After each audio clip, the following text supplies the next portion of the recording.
Ryan, you hired a head coach of the defense, as you called him, in Jim Knowles. The early returns look good. I'm sure you're happy. Can you just get into that a little bit, please? This was a great start. I think that when we talked about this leading up to the game, that's the start we were looking for sure. And I think the combination of, the experience and then the scheme and everybody coming together. Watching the film, they played really hard. They played fast. They played decisive, similar to the way that we were talking about them leading up to the game. So, good first start, but that just means we can do it. Now we've got to bring it every week. He's got an interesting philosophy in the back seven where he believes the starters are the starters for a reason for the most part. Doesn't like to rotate a lot. Like Tommy played every play, I think. I think your starting corners played almost every play. Was that did you like that when you were meeting with him? Do you like that philosophy? Was that one of the reasons you wanted to bring him in? Well, I think this game was unique in that we only played 49 plays on defense. So certainly you want to establish roles, but I think you're going to see more depth played moving forward. Go third row left, Dan Hope, 11 Warriors.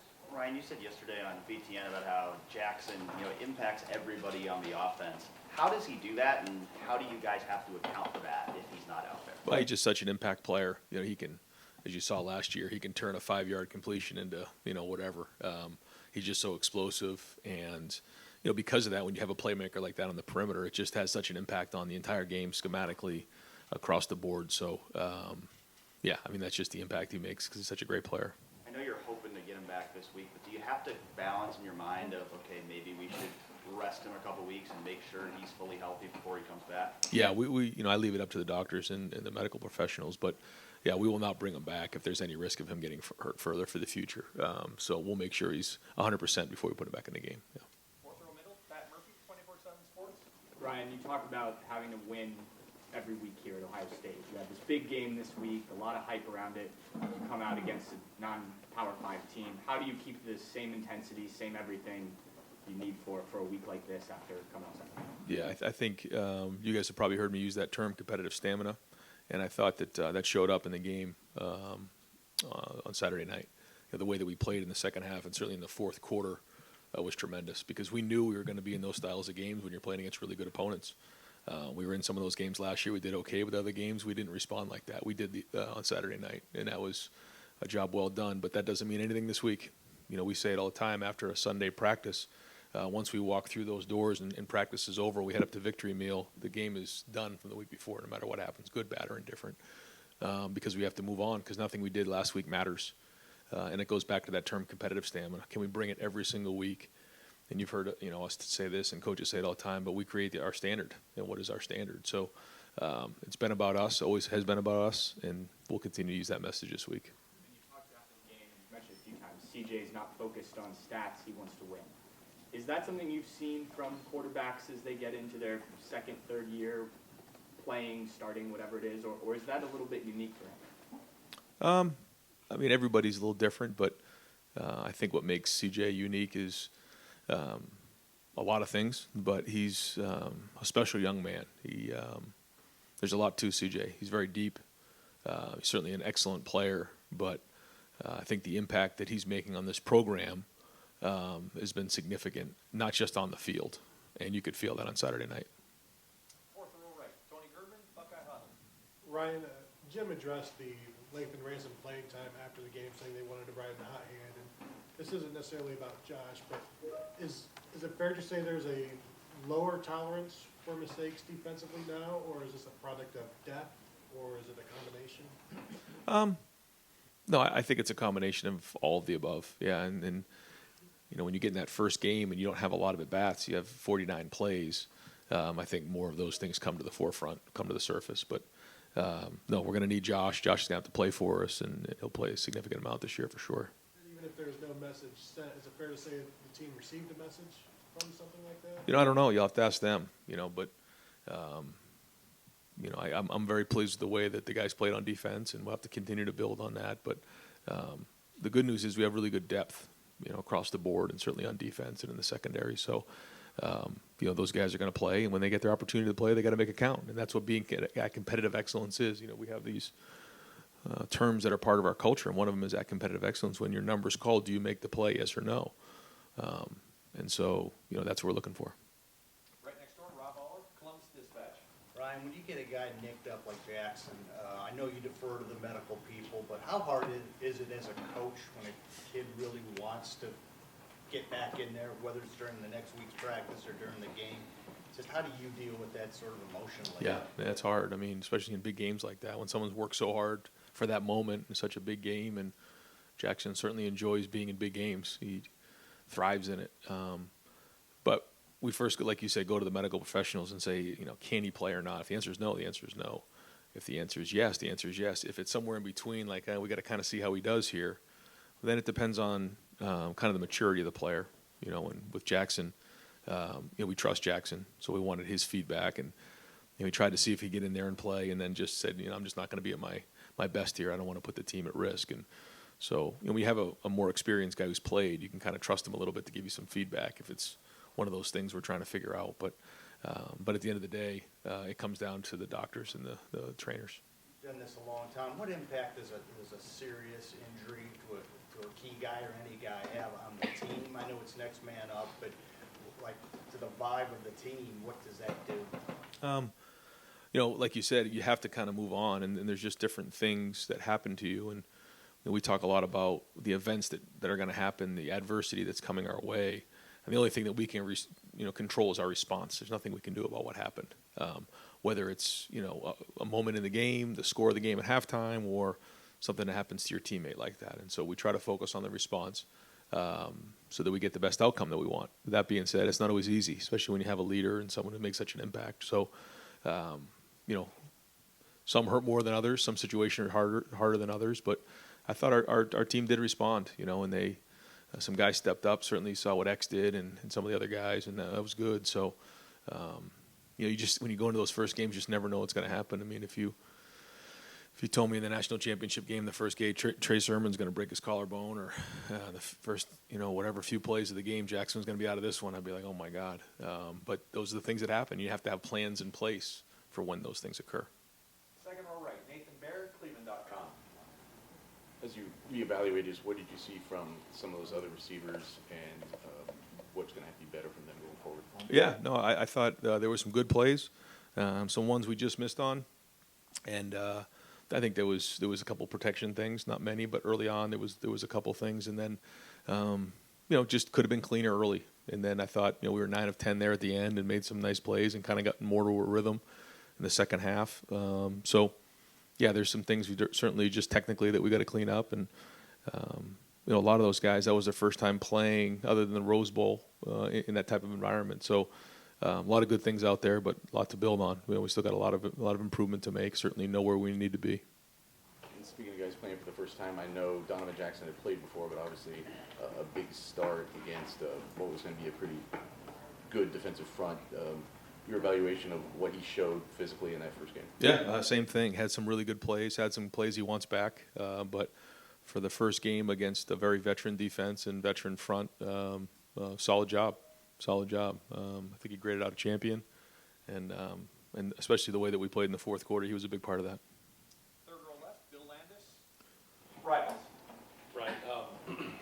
With CJ and the younger receivers, it seemed like a couple times maybe he was expecting them to be maybe a little shallower than they were, or the one that was behind Jaxon, or Emeka, maybe he thought Emeka might sit there instead of keep going with his route. Just how long does it take, I guess, for a quarterback and newish receivers to kind of get on the same page when you're trying to determine like landing marks and stuff like that? Yeah, I mean, I think CJ and Jaxon certainly have a great chemistry there, and you know, CJ and all the receivers have been working hard, you know, to get on the same page, and they are. They've done a nice job. They've built great chemistry, and now you just have to put it on the field. So there were some plays that weren't executed well enough, and we got to get that fixed, but. We've seen it in practice done the right way, and so we know that they can do it. It's just a matter of going and do it on the field. It looked like Luke had a boot on his foot walking out of the stadium. Is there anything serious with him, or are you just managing something? What's up with that, man? Yeah, you know, when you come out of those physical games like that, there's always bumps and bruises and things that we want to keep an eye on, but nothing long term there. You had, I guess, the contingency plan up front. If you had to put a new center in, is it Matt? Is it Jacob? And then if it's Matt, who's the guard? Right. Yeah. So when Matt went down, Enoch came in and actually gave us some good plays there. We had a counter play where he came around, did a nice job, and I think we picked up about 8 or 9 yards on that play. And so, yeah, it'd be one of the two. We'd either move Matt to center and then move Enoch over to guard, or you bring Jacob in. So those are our two options there. Over to the right, Don Berry, WBNS 10 TV. Thank you. Coach, after the game, you said you thought that the way that you guys won that game and had to, get it done in the fourth quarter, that would pay dividends down the road. Learning to win that way, how important was that, and was that what you were talking about? Yeah, I mean, Coach Freeman talked about it after the game, that their game plan was to, shorten the game and run the ball and control the clock and limit the possessions on our offensive side of the ball. And so when teams want to do that against us, we have to be able to win in those games and respond. And that's something that's a little bit of a common theme for us. And so being able to run the football, stop the run, control the game in the second half, and play good defense is what we have to be able to do. And we did that. And in a physical game, when you're not going to get as many plays. So I think looking back, we could have been more efficient, certainly in the first half on offense, because every play matters in those styles of games. But I thought the attitude was excellent. I thought the toughness was excellent. I thought the way that we played, we took care of the football. We tackled well. Those are the things you need to do in opening games. And certainly with the help of the crowd, we were able to kind of, push through in the fourth quarter. And I think it was a seven-minute drive there in the fourth quarter where typically in the past we'd be going a little faster and, maybe trying to score a little faster. But, we were controlling the game, and we felt like if we scored there, we could make it a two-score game. And if we got one more stop, the game was probably over. And, again, that's not typically how maybe we've done things in the past here. But when you're playing good defensively and you're running the football, a win's a win. Do you subscribe to the theory you make the most improvement from game 1 to game 2? And if so, where do you want to see the biggest improvement this week? I think that's a little bit of coach speak, but I think that the reason why people talk about that is because when you are in the preseason, you make a lot of assumptions based on going against your defense or what guys are going to do. But then once you get on the field, you realize what's real. And then you have to be able to make those adjustments and figure out what that is, kind of wake some guys up. So we'll see. There's certainly a lot of things to improve on. The issues are always there, and we got to get those addressed. And that's the key, when whether it's week 2 or week 5 or week 7 or week 10, we have to be able to make those adjustments, figure out what those issues are, and get them addressed. And usually it's, like I say all the time, when there's issues, it's one of 3 things. It's either coaching, it's execution, or it's personnel, and so or scheme. And once you identify what those are, you got to get them fixed. And then the test is on Saturday. Can you tell us what Jaxon injured, or are you? No, I'd rather not. Yeah, get in, because once I start getting into that, then I have to kind of do that for everybody, and so we've kind of kept it just available and unavailable, and I try to do the best I can to at least give you an idea what's going on, but not give details of the guys. Third row right, Spencer Holbrook, Letterman row. Ryan, when your defensive line plays the way it does in the first time out under a new defensive regime, are you even a little surprised at times by how good this defensive line looks this early in a new system change? Oh, it was certainly great to see the play the way that they did. We've seen a lot of that in the preseason. We've seen a lot of that last spring. Guys in the backfield making plays. One of the things that I thought was great in the game was the first play was an explosive play. And I think the easy thing to do would have been like, oh, here we go again. And we've talked a lot, long and hard. I know the defensive side has, and I've talked to the defense that, with our style of defense, at any point we can get a negative play, get them off schedule, and either force a field goal or force a punt because of the different styles and the scheme that we run. And that's exactly what happened. I think they picked up 3 on first down, and then 2nd and 7, Mike gets in the backfield, creates a negative play, 3rd and long, force a field goal. We're off the field. We got a lot of energy, and we moved on. Nobody had their heads down. There was no panic. They believed in it. And I think that's Jim's mentality is, give me a yard and we'll defend it. So that was great. But yeah, to see the defensive line win the line of scrimmage was excellent in game 1. I don't want to get too in the weeds, but I think Notre Dame was 8 on 3rd and more than 7. It seemed like last year there were too many times where 3rd and 1 guys couldn't get off the field. Is that one of those marks where you say, okay, we've made real defensive progress through the offseason, being able to get off the field when we need to? We did in the first game, but that means nothing moving forward. Yeah, we certainly have not arrived, and we only played 49 plays, and that was great, but we got a lot of football to play. But for game 1, it was well executed, but now we got to do it again this week. Fourth row left, Jacob Bench, the Lantern. Yeah, hey Ryan, Ryan, just building off that, you talked about Jim Knowles' mentality, just the turnover battle Saturday, with no turnovers for either side, just how significant was that to you, and how important is that turnover battle between your team and your opponents? Well, when you're playing against a team that wants to run the football, it's, usually they're going to take care of the football a little bit more. There's less risk there. They want to control the game. And there was a lot of field position play back and forth. There were some opportunities in there where maybe in the past I would have gone for it. Early on, I think it was a 4th and 3 around the 40-yard line. I think the year before we went for it against Oregon. Didn't do that. Decided to pooch punt, got it inside the 10. I think we had 4 punts inside the 15-yard line. So you're playing the field position game. When you're playing against a team that wants to run the ball, you have to be smart because all it takes is one turnover, and you could be up against it. So we tried to do the same thing, run the football, take care of the football, and win that style of game, which is a different style of game than maybe we've been in the past. And we knew that we had to be able to do that if we want to get to where we need to be. Gotcha. And then offensively, talking about running the ball, just going into this week's game, next week's game against Toledo, just how do you plan on managing the running backs between Travion and Mayan there? I know they split carries for majority on Saturday. Yeah, we'll move forward the same way. I thought they really complemented each other well. But they both really ran hard in the fourth quarter after looking at the film. I mean, I felt it when we were on the field, but after watching the film, boy, it was pretty impressive to watch those guys run that way. And they took care of the football, and that was a huge challenge for them. That's their number one job in this offense is to take care of the football. Third row right, welcoming a new member of the Ohio State beat, Cameron Teague, the Athletic. Hey, Ryan, you mentioned Mike Hall. I had a really good day against Notre Dame. Just what do you want to see from him when you look on the film? Kind of what do you want to see from him going forward to kind of build on that game? Well, I think anytime you come in an environment like that, you prove that you belong, and he certainly did. But now, what's the response to that? Is it okay? I'm here, and now I start to feel good about myself, and I take a step back and gear down, or do I continue to build on that and now show that I can be consistent? Because if you want to be one of the better players in the league, which he certainly has the ability to do, he's got to bring it every week, and that's what the expectation is. So it's one thing to flash in the game. It's another thing to be consistent throughout the entire fall. Front row right, Austin Ward, Rivals, 97.1, The Fan. Ryan, what was the degree of difficulty on that CJ throw to Mayan on the touchdown drive? That's as good as I've seen. Yeah, I mean the difficulty on that one was really hard. He's going to his left. He got flushed.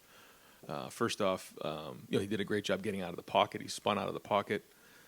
Mayan came back. It was a throw against the sideline, going to his left, and probably the only place he could possibly fit it. And then Mayan had to catch it clean, otherwise, because there was so little margin for error there.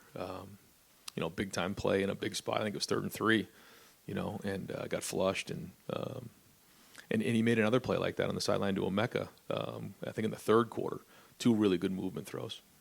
I was thinking about that a couple times with the spinning out. We saw Justin maybe do that way more, and Dwayne had some of that.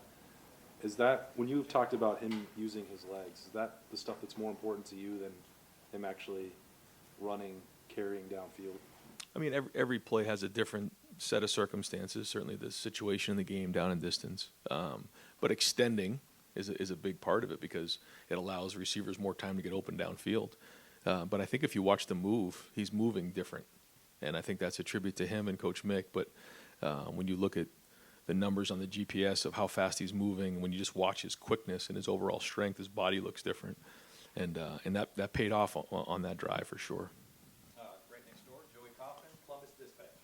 Ryan, as far as Jaxon and him being evaluated, is there an idea on when he might be how he might be able to practice this week or thing? Yeah, I mean it'll be kind of as the week goes on, we'll get a better feel for it. I think again I can't really give much details on that, but we'll keep evaluating this week and see how it goes towards the end of the week. And I asked about another guy from Rockwall on the other side of the ball. You guys are pretty selective with transfers, and I was wondering when you were looking at Tanner and talking with him back in January, what impressed you about him? What decided that he was a good fit? Well, he came highly recommended from Jim and Jaxon. They both knew him and made a few calls on him. And when we went to the 3 safety system, we knew that we needed to bring in more nickels and safeties. And watching him play last year, he's a veteran, experienced guy, but he fit our culture just by the way he immediately stepped in. He really embraced our culture. He has been really helpful to the guys. He's kind of like a coach on the field. And like you said, there's not a lot of guys that fit our culture that way. He and Chip both stepped in this year and did a nice job, just assimilating to the program. And because it's not easy to do here. Assess the impact he's had this offseason in the opener, having a guy with the level of experience he has in this defense, and what kind of impact they have made out of the gate. Yeah, I mean, Jim, who has a few guys in the support staff, GAs, and guys that have been with him who know the system, helped early on, but certainly having Tanner there who knew the system with the secondary guys made it a lot better because he's out there working extra with the guys, teaching them.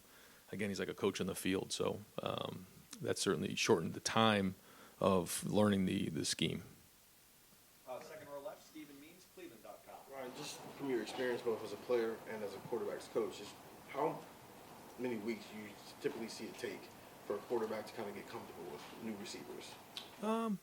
It varies. Yeah, it varies. I wish I could kind of give you a number, but it varies. Yeah, and I thought there was some really good ones. I thought the throw and catch on the first touchdown, the timing was just excellent between he and Emeka. I thought there was some other good ones too between he and Marvin. The timing on the throw and the touchdown pass to he and Xavier were excellent. So there was good signs out there, and there's been a lot of work done in the preseason too. So we'll kind of keep working at it this week and see where we are on Saturday. And then, how much more control have you given CJ at the line of scrimmage? You try not to do too much. Just because someone can doesn't mean you should, because you want them to be clear and be thinking and just worry about executing the offense. And so we try to take as much off of his plate as possible. But he's very intelligent, so we can handle high levels of information and does a really good job in protection and the run game, changing plays when we need to do that. But just because he can doesn't mean we should. And so I try to be very mindful of that. You ever have to scale him back because he's probably asking for more and more? I mean, he and I talk about that a lot, and typically we'll put a lot in, and then every once in a while he'll say, this is maybe a little bit too much here, let me just kind of go play, and we kind of go back and forth on that, and by the time Saturday comes, we come to a pretty good idea of what the game plan is going to be and what he's comfortable with. But that's, but it is good to have somebody who's older who can give you honest feedback in that area, though, too, yeah. Coach, I know Julian Fleming was listed as a game-time decision. How close was he to getting on the field? Yeah, he went through warm-ups, and he was close, and it tore his heart out not to be in this game. Had an unbelievable offseason, did a really good job this preseason. Tweaked something leading up to the game, and so we're hoping to have him back on Saturday. But as it relates to Arkansas State, what are the unique challenges they present to you? Certainly a good coaching staff, good players who, they've added some new pieces. And when you look at some of the guys who have joined their team, they come from very good programs, and so they have talent. Got off to a good start last week. So, and played some teams really tough last year. When you look at some of the teams that they played, they were in those games, even though maybe their record wasn't as good as they wanted to. And I know with that coaching staff, they're much improved this year. So, we got to do a really good job of, getting ready for a noon kickoff, because that's a lot different than it was last week, and then playing up to our standard. I realize that the goal is to win every game, right? But are there specific things you're trying to accomplish this week, as you try to get into a good rhythm before you get into hard conference play? Well, I felt like last week was like a conference game, so we've been working towards that the whole preseason. I mean, we were tackling, we were doing all those stuff. Everything was in. Like, it wasn't like we had time to kind of move along with that. But I think this week it's more about addressing the things that we didn't do as well and continuing to build, trying to fix those things, build in other areas, and then I think we'll probably play more plays this week too. So have an opportunity to just evaluate everybody a little bit more. Third row middle, Andy Andrews, Buckeye Sports Bulletin. Yes, a lot's been talked about of how this defense sort of changes the picture for a quarterback after the snap. But when you're talking about the front and how they're moving different pieces around, as an offensive play caller, what's difficult about that to scheme against, and sort of what they can do with the jack position and how the front changes? Well, identifying what's happening is probably the biggest challenge, is getting everybody on the same page. And when you're having a hard time communicating and identifying what's going on, it can create confusion. And I think that happens sometimes. And so I think at the end of the day, what happens with this style of defense and Jim's philosophy is they make you work every play, the quarterback and the offensive line. Over here far right, Clay Hall, WSYX. Given, Ryan, the hype of that game, the build-up, the months of this is going to be the greatest thing ever, and the stakes of the game, how big a hurdle was that you cleared? Huge, yeah. It was big. but so is every game around here. If you don't believe it, try losing it, you know. But that being said, there was a lot of buildup, like you said, leading up to the game for sure. You know, a game being at 7:30 and just seeing everybody there, the skull session, the walk, pregame. I mean, all of it. So yeah, there's a lot, and so we tried to be mindful of that with the players, and we tried not to, you know, get them up, you know, too early in the day. You know, it's kind of had to be steady with them and talk to them about the build up. And you have to be at your competitive excellence when the foot hits the ball, and that's mentally, physically, emotionally, spiritually. And you can't just it's just not going to happen, especially when you go into the swell session, you're doing the walk, and you're you know, on the bus coming over here to the Woody for a walkthrough, and you see all the people. It's easy to get yourself you know, worked up for a game that doesn't kick off for another, you know, 10 hours or so. So it was a long day, but to see the way we played in the fourth quarter and to leave that game with a win was a job well done. And but that's behind us, and now we got to move on. And your post-game reaction, was that jubilation, joy, or relief? Relief. Relief. Yeah, it's relief. Far right deep, Andy King, WBNS 10 TV. Coach, when you look at, you talk so much about the scars on this team. Yeah. And how much do you think those scars helped you get the job done last Saturday? I don't think there's any question. Yeah, I don't think there's any question. But I think that's life. You experience things, you learn, and you don't always appreciate things until you've had some things taken away from you. And that's kind of what happened to this team last year.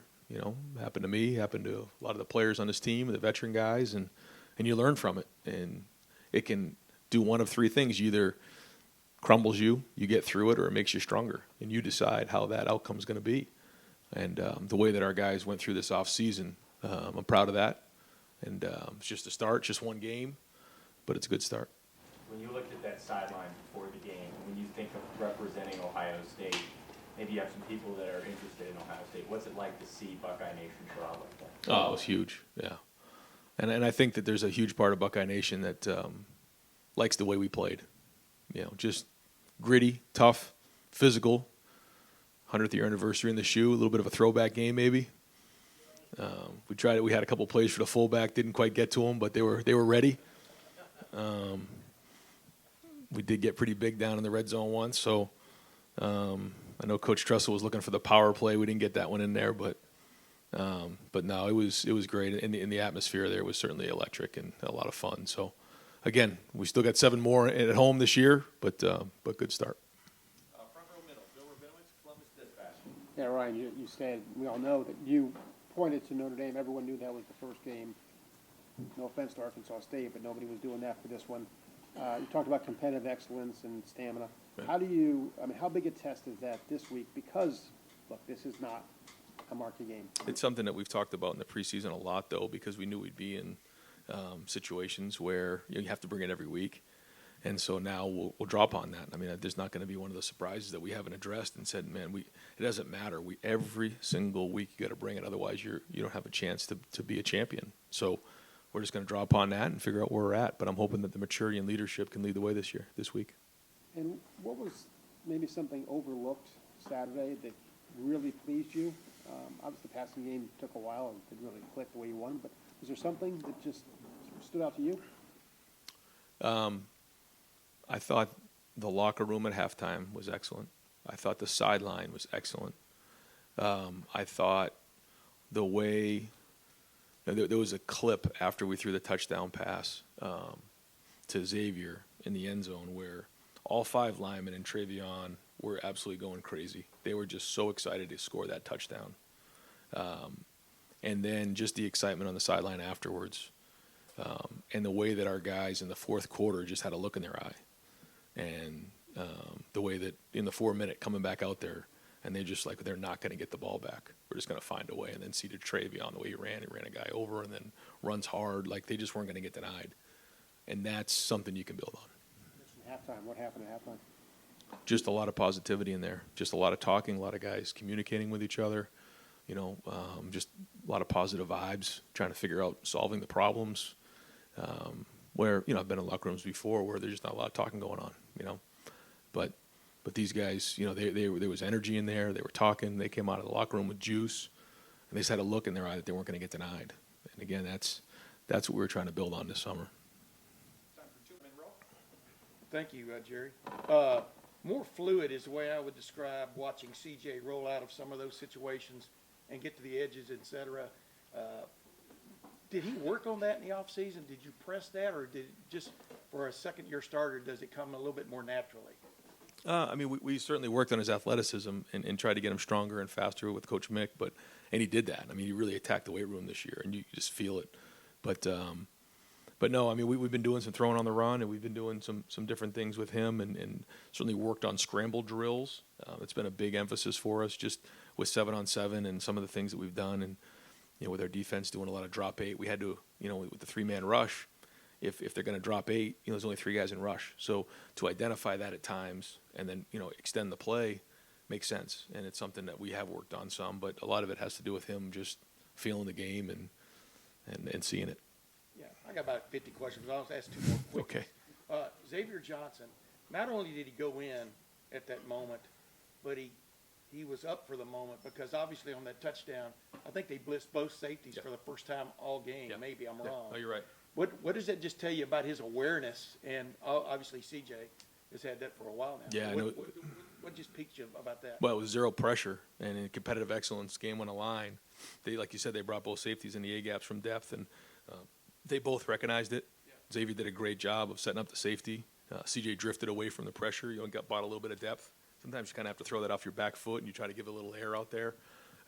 Very well executed in that moment, but that was well done. Does that get him more consideration down the road now that Yes. he was up to the moment? Yeah. Absolutely, yeah. Because you never know until you get in there. Yeah. And to see him play like that, he caught 2 balls in a row in a big moment. So, absolutely. The last thing, what did it mean to you, and you touched on it a minute ago, to go to jumbo there down the goal line? Y'all had a 3rd and 2 in the first half, didn't get it done, got stuffed. What did it just do for you and this offense of getting something looks like fixed that y'all had trouble with last year? Yeah, it was huge. And just, again, I thought it was the attitude of just getting pads down. Because at the end of the day, there's going to be extra guys in the box, right? We all know that. So at some point, you got to get your hands inside, you got to get your pad level low, and you got to beat your man. You got to block your man, and then there'll be an extra guy there that the running back has to run over. That's at the end of the day, that's what it comes down to. So I thought we had that mentality down there, and so we got big and tried to hammer it in there, and we did. And final questions, second row right, Doug Lane Maurice, Cleveland.com. Ryan, next year when you guys play Notre Dame, it won't be the opener. I think it's week 3 next year. Just now that you guys have gone through it, can you just reflect on when you play a top 5 team in your opener, how the prep is different, how you come in Sunday after a physical game like that? How different is it playing a team that good in week 1 when you don't have preseason games or anything like that? Yeah, well, you're forced to be really good in preseason. We had 2 scrimmages where we did a lot of tackling. And you're in this balance of figuring out how do you get your team tough and game ready to play at a high level because it's such a huge game and can have such an impact on the rest of the season, but also keep your guys healthy. Just a lot of communication between Mick Marotti and I over and over and over again. We're in practice and he'll get the GPS numbers on somebody. He's out, get him out. He's already run too much, or we look hard and think, go over and over and over again, how much hitting we should do, how many plays in practice we should have. And so between he and I, and then obviously talk to the coaches about their opinion on things, but we just try to figure that part of it out so that they can be at competitive excellence on that night. And I'll give the players credit. They believed because it was a hard camp. It was not easy. We went hard. We were physical. But I think we had them ready. You got to play the schedule you're given. All things being equal, when you're playing a big-time non-conference matchup like that, prefer week 2 or 3 as opposed to the opener? Or when are you asking me? Now? Great idea. Friday afternoon? Terrible idea. And when you look at this schedule, and I'm trying to go a little picture off the big picture. Listen, the 12-team playoff is coming. You guys, that world's coming. You look at Wisconsin and Penn State and Michigan State and Michigan and all the games that you guys have in front of you. Yep. Right now, as you just played a top 5 team, how hard can a team go, how many times a year where could you play a top 25 team every week in college football? Like the NFL, you're playing a great team every Right. week. It's a parity league. Or when guys are in class and they're 19 years old, do you have to play some games where you're not playing a top 25 opponent because of mental and emotional and physical wear and tear in place? Like how tough can it be every week? I think that's a great question. I don't think I have really the answer to that because we really haven't done that before. So I'd be kind of speculating.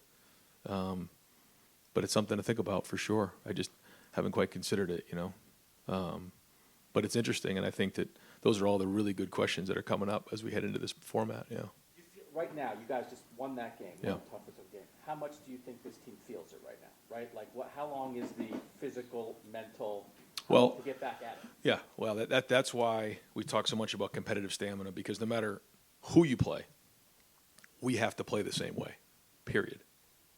And so when you have that mindset going into a season, that's different than like you're saying where it's like, okay, I got to get up for this game, but then over here I can take a deep breath. We cannot do that. You do that, that's how you get yourself set up.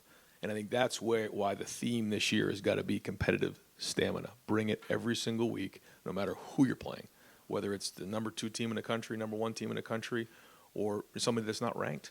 You've got to be yourself. And so we've got to bring it 12 times in a regular season, regardless of who we're playing. And I think you have to really hammer that mindset before you head into the season. You can't just talk about it week 3. And we've been talking about it a lot. So we'll see where we're at. You hit it though. What is your opinion of the 12-team proposed playoff? I mean, I think it's college football exciting. I think it's really exciting, but I think there's a lot of work to be done to figure out a lot of things. But that's why we have the best athletic director in the country to figure those things out, not me.